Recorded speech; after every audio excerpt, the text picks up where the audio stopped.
It was a warm, golden afternoon in the summer of 1945 when Sarah, Tommy, and little Emily were playing outside their grandparents' farmhouse in the quiet Midwest town of Cedar Hollow. The air smelled of fresh-cut grass, and the sunlight filtered gently through the old oak trees that lined the yard. Neighbors were tending to their gardens, and life seemed perfectly ordinary. No one could have predicted that this seemingly normal day would become the start of one of the town's most haunting mysteries. The children were laughing as they ran around the backyard, chasing each other in a game of tag. Sarah, the eldest at 12, was always the adventurous one, often daring Tommy and Emily to climb the tallest branches or explore the far corners of the property. Tommy, 10, loved to follow his sister's lead, while Emily, only 6, clutched her favorite doll tightly, her wide eyes darting between her older cousins. It was the kind of carefree scene that could warm anyone's heart, but within moments, that innocence would be shattered. Suddenly, without warning, the children were gone. 1 second, they were playing near the big oak tree. The next, not a single trace of them remained. Their laughter was replaced by an eerie silence that seemed to grip the entire neighborhood. Their toys lay abandoned on the grass, still scattered from their play. Panic erupted immediately. Neighbors called out their names. Doors swung open as families searched, and the local authorities were notified. But no matter how hard they looked, it was as if the children had vanished into thin air. The police arrived quickly, combing through every corner of the property, the surrounding woods, and even nearby creeks. They questioned neighbors and friends, but no one had seen or heard anything unusual. Rumors began to swirl. Some claimed they had seen strange figures near the farmhouse, while others whispered about shadows moving in the nearby fields. Yet nothing concrete ever emerged. It was as though the children had been swallowed by the very air itself. The local sheriff described the scene as one of the most baffling cases I've ever encountered. The family was thrown into unimaginable grief. The parents refused to believe their children were gone forever and clung to any shred of hope that they might return. Flyers were posted across town, a frantic search was organized, and neighbors took to patrolling the area day and night. But as hours turned into days and days into weeks, the reality began to sink in. 3 young lives had disappeared without a single clue, leaving a void that would haunt Cedar Hollow for decades. The town would never look at those oak trees, or the farmhouse yard, the same way again. As the years passed, life in Cedar Hollow slowly returned to a fragile normalcy, but the shadow of that summer day in 1945 never faded. The children's parents, shattered by grief, tried desperately to carry on. Their home was filled with echoes of the past, empty chairs at the dinner table, toys untouched, and photographs of Sarah, Tommy, and Emily that seemed to stare accusingly from the walls. Friends and neighbors avoided talking about the disappearance, unwilling to reopen wounds, but the whispers persisted. People couldn't shake the feeling that something had been hidden, something no one dared speak aloud. Among the family, the burden of silence was heaviest on Aunt Margaret. She had been the children's favorite, always kind, always present. But that summer, she had been left alone in the house when the cousins ran outside. In the days following the disappearance, Aunt Margaret's behavior grew peculiar. She avoided eye contact, shuffled through the house at odd hours, and spent long stretches of time in the attic. When asked about the children or the events that day, she would simply shake her head, mutter that she didn't remember, or deflect with vague excuses. Even her closest friends sensed that she carried a secret, but no one pressed her. Inside the family home, life carried on as if nothing had happened, though every glance at the attic seemed to pulse with unspoken tension. The attic, a dusty, cobweb-laden space filled with old trunks and forgotten belongings, became her private refuge. Occasionally, she would be seen hauling small boxes into the attic, but nobody dared to ask what was inside. Rumors began circulating that she might be hiding evidence of some sort, though nobody could ever confirm it. Even the local sheriff, who had once investigated the case with painstaking attention, admitted later that he never suspected a family member. Aunt Margaret had carefully hidden her tracks, ensuring that whatever secrets she held remained buried. Over the decades, family gatherings became increasingly strained. The cousins' absence hung over every holiday, birthday, and Sunday dinner like a phantom. Aunt Margaret's silence became a protective barrier, one that prevented painful truths from surfacing. Family members sensed a strange weight behind her quiet demeanor, as though the attic itself were alive with secrets, and every creak of its wooden floorboards whispered of things best left unseen. Yet no one dared confront her. The past was too heavy, the memory too raw, and the consequences too unknown. By the time the 1970s arrived, Aunt Margaret had grown older, her movements slower but no less determined in maintaining her secret. Visitors to the house would sometimes notice the attic door firmly locked, a layer of dust undisturbed for years. Even those who loved her the most began to accept that she had buried something far beyond ordinary understanding. What remained invisible to the family and neighbors was the truth of what she had witnessed that fateful summer day, a truth she carried alone, a truth that would remain hidden in the attic for decades, waiting for someone brave, or perhaps foolish, enough to uncover it. It wasn't until the summer of 2023 that the long-buried secrets of the Cedar Hollow farmhouse would finally resurface. The old house, abandoned for decades, had fallen into disrepair. Paint peeled from the walls, windows were cracked, and the front porch sagged as if weighed down by years of neglect. A young journalist named Mark, drawn to forgotten places and the stories they held, decided to document the abandoned homes of the town. He had heard whispers about the vanished cousins, the unsolved mystery that had haunted Cedar Hollow for generations, and something about that story tugged at him, demanding to be investigated. When Mark stepped inside the farmhouse, he was immediately struck by a heavy, almost tangible silence. Dust motes floated in the shafts of sunlight cutting through broken windows, and the floorboards groaned beneath his feet as if warning him to turn back. Most of the furniture had rotted or collapsed, leaving behind only skeletons of a once lived-in home. But what caught his attention was the attic hatch, an unassuming square of wood in the ceiling, seemingly locked away from the world for decades. There was an odd energy in the air, a weight that pulled Mark closer, urging him to lift the hatch and see what had been hidden for nearly 80 years. The moment Mark opened the attic, a rush of stale, musty air hit him, carrying the scent of decay and dust that had been trapped for generations. He climbed the narrow ladder, each creak amplifying the tension that had begun to coil in his chest. At first, the attic appeared empty, save for piles of old trunks and boxes stacked against the walls. But as his flashlight swept across the space, he noticed something peculiar. A cedar trunk tucked in the corner, far smaller than the others and strangely out of place.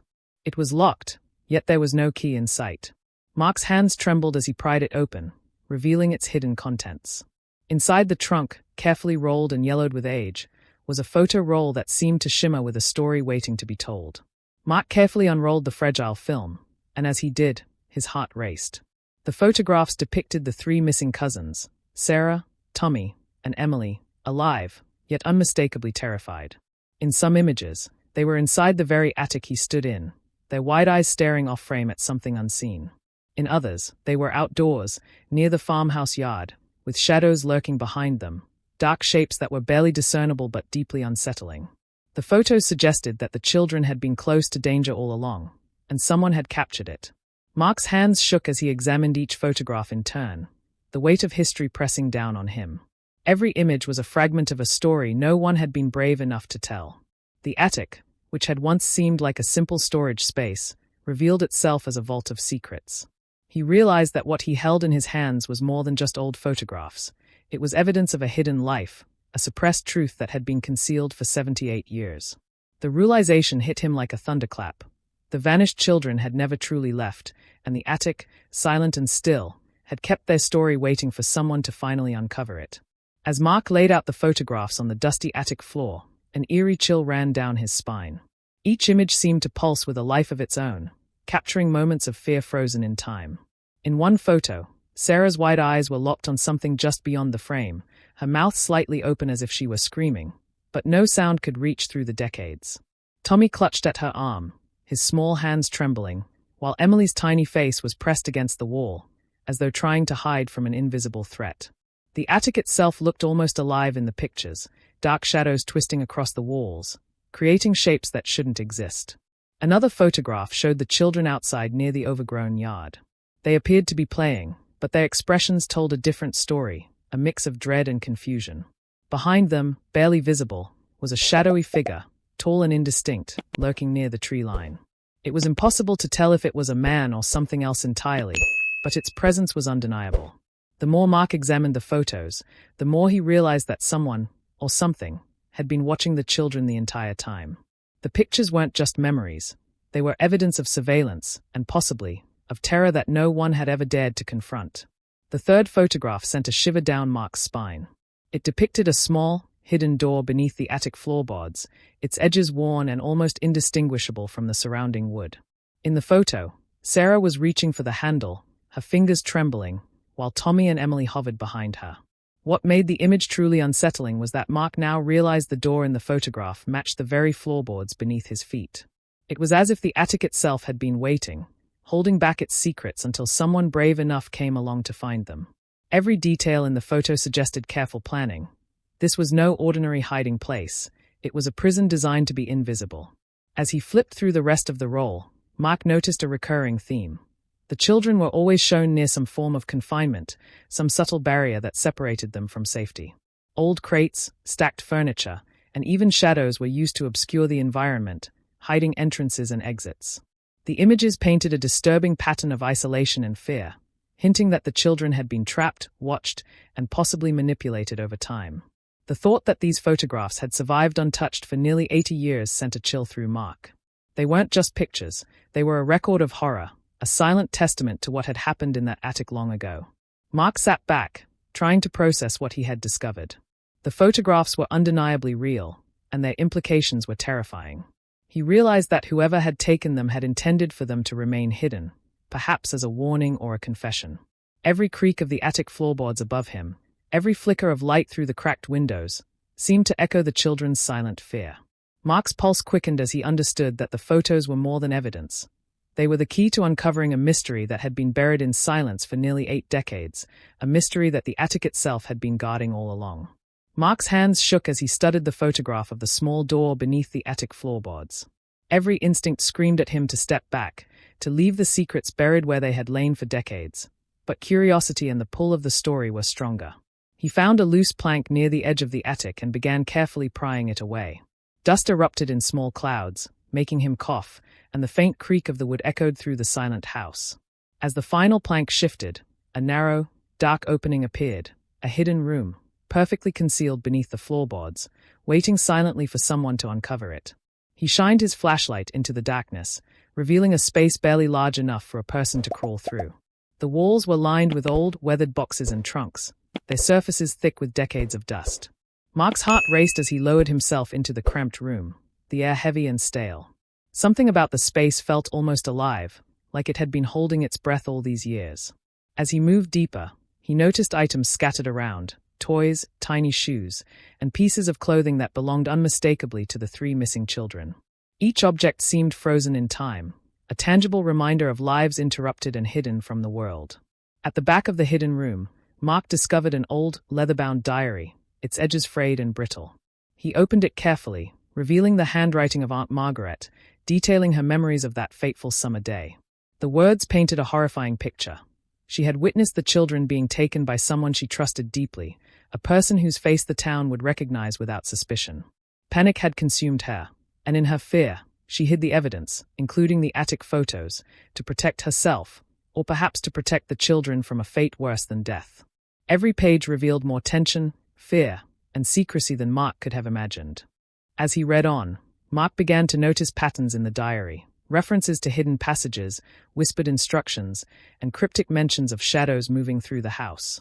Aunt Margaret's words hinted at a calculated attempt to keep the children's fate secret while keeping them close, confined, and unseen.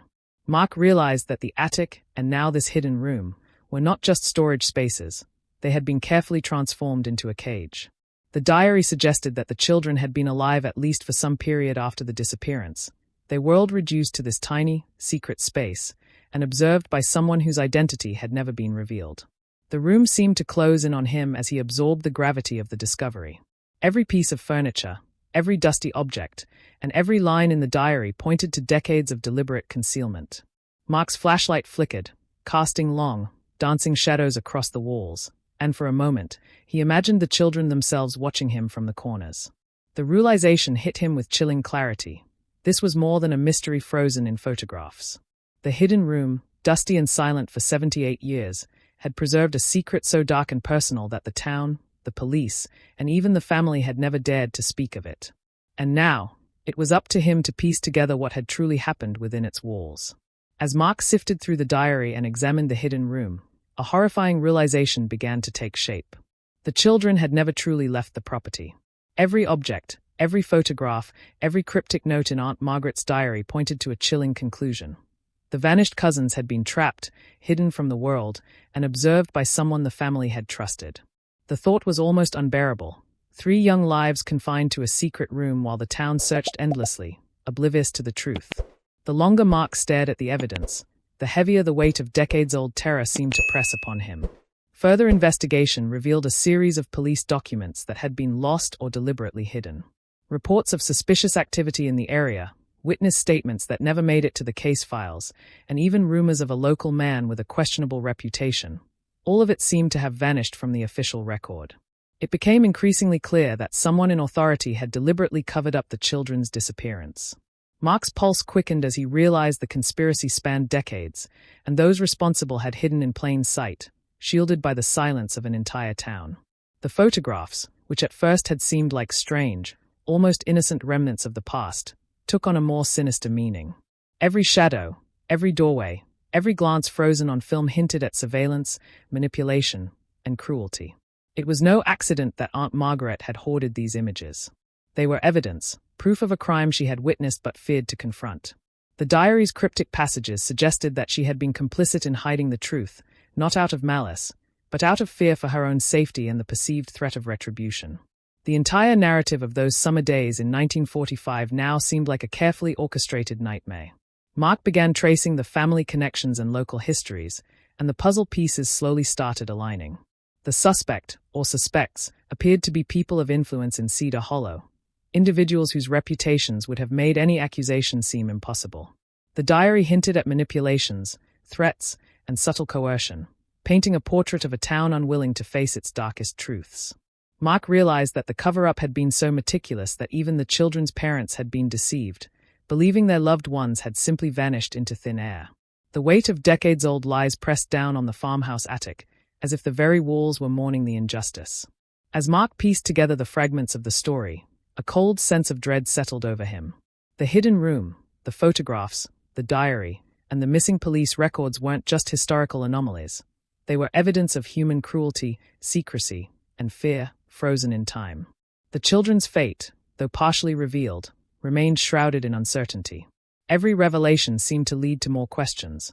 Who had orchestrated the disappearance? Why had Aunt Margaret kept silent for so long? And most chilling of all, how many others in Cedar Hollow had known pieces of this story and stayed quiet? The attic had finally spoken, but its whispers carried a darkness that Mark couldn't shake. Mark finally understood that the attic photos, the hidden room, and Aunt Margaret's diary were more than remnants of the past. They were the key to uncovering a decades-long secret that had haunted Cedar Hollow for generations. Each photograph told a story of fear and entrapment, but combined with the diary's cryptic passages, they revealed a chilling pattern. The children had been watched, manipulated, and confined by someone trusted within the family circle. The magnitude of the revelation pressed down on him, making the attic feel smaller, heavier, and somehow alive with the echoes of forgotten voices. As he dug deeper, Mark discovered that the story extended far beyond the children's disappearance. Family records, old letters, and town archives revealed subtle clues of corruption, silence, and complicity that no one had dared to speak about. Neighbors who had been lifelong residents were now long gone, but their descendants had unknowingly inherited a legacy of secrets. The truth was a tangled web of fear, shame, and deception. Mark realized that Aunt Margaret's decades of silence had protected both herself and those who had committed the unspeakable acts, creating a legacy of buried guilt that had shaped the town for nearly 80 years. The photographs, when carefully examined alongside the diary, revealed small but critical details. The children's expressions, the positions of objects, and the faint presence of a shadowy figure in the background all pointed to someone who had deliberately orchestrated their confinement. It was no accident. It had been a plan carried out with careful calculation. Mark felt a chill as he realized the lengths to which someone had gone to hide the children's fate. The attic, once just a dusty corner of a forgotten house, had been the silent witness to a nightmare that had remained hidden for generations. Mark's investigation led him to contact local authorities and historians, bringing the decades-old mystery back into the light. The revelations sparked shock and disbelief across the town, as people struggled to reconcile the idyllic memories of their past with the horrifying truth that had been hiding in plain sight. The attic's secrets had exposed a cover-up that had spanned nearly 8 decades, and the community was forced to confront the darkness that had lingered among them all these years. The photographs and diary were no longer just evidence. They were testimony, demanding acknowledgement and reckoning. Even as the story broke in newspapers and online outlets, Mark could feel that the attic still held more secrets. Every corner, every shadow, seemed to whisper untold stories of fear, manipulation, and silence. While the photographs and diary had unveiled the children's suffering and Aunt Margaret's long-buried knowledge, there were still unanswered questions about the identity of the people who orchestrated the disappearance. The revelation had opened a door, but the attic's mysteries were far from fully understood, leaving an unsettling sense that the past was never truly gone. It was merely waiting for the next curious soul to uncover it. As Mark stepped out of the attic, the summer sunlight no longer felt warm. It felt harsh, almost revealing, as if the house itself was exposing decades of secrets. The photographs, the diary, and the hidden room had unearthed a truth that had been buried for 78 years.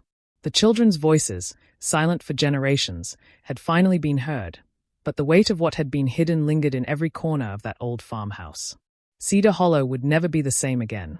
The town was forced to confront a darkness it had ignored, a shadow that had lingered behind smiles, behind polite greetings, and behind the walls of homes that seemed ordinary. And while justice had not been fully served, the discovery brought a fragile sense of closure, a reminder that even the deepest secrets cannot stay buried forever. Mark looked back at the attic one last time, its dark corners quiet but still holding its memories. He realized that some stories are never truly over. They remain waiting, patient and silent, until someone dares to uncover them. And in that silence, he could almost feel the children, watching, waiting, hoping their story would finally be remembered. For those brave enough to explore the shadows of the past, the attic stands as a warning. Secrets, no matter how deeply hidden, have a way of revealing themselves. And sometimes, the truth is far darker than anyone could imagine. 78 years of silence had ended, but the echoes of what happened that summer of 1945 would haunt Cedar Hollow forever.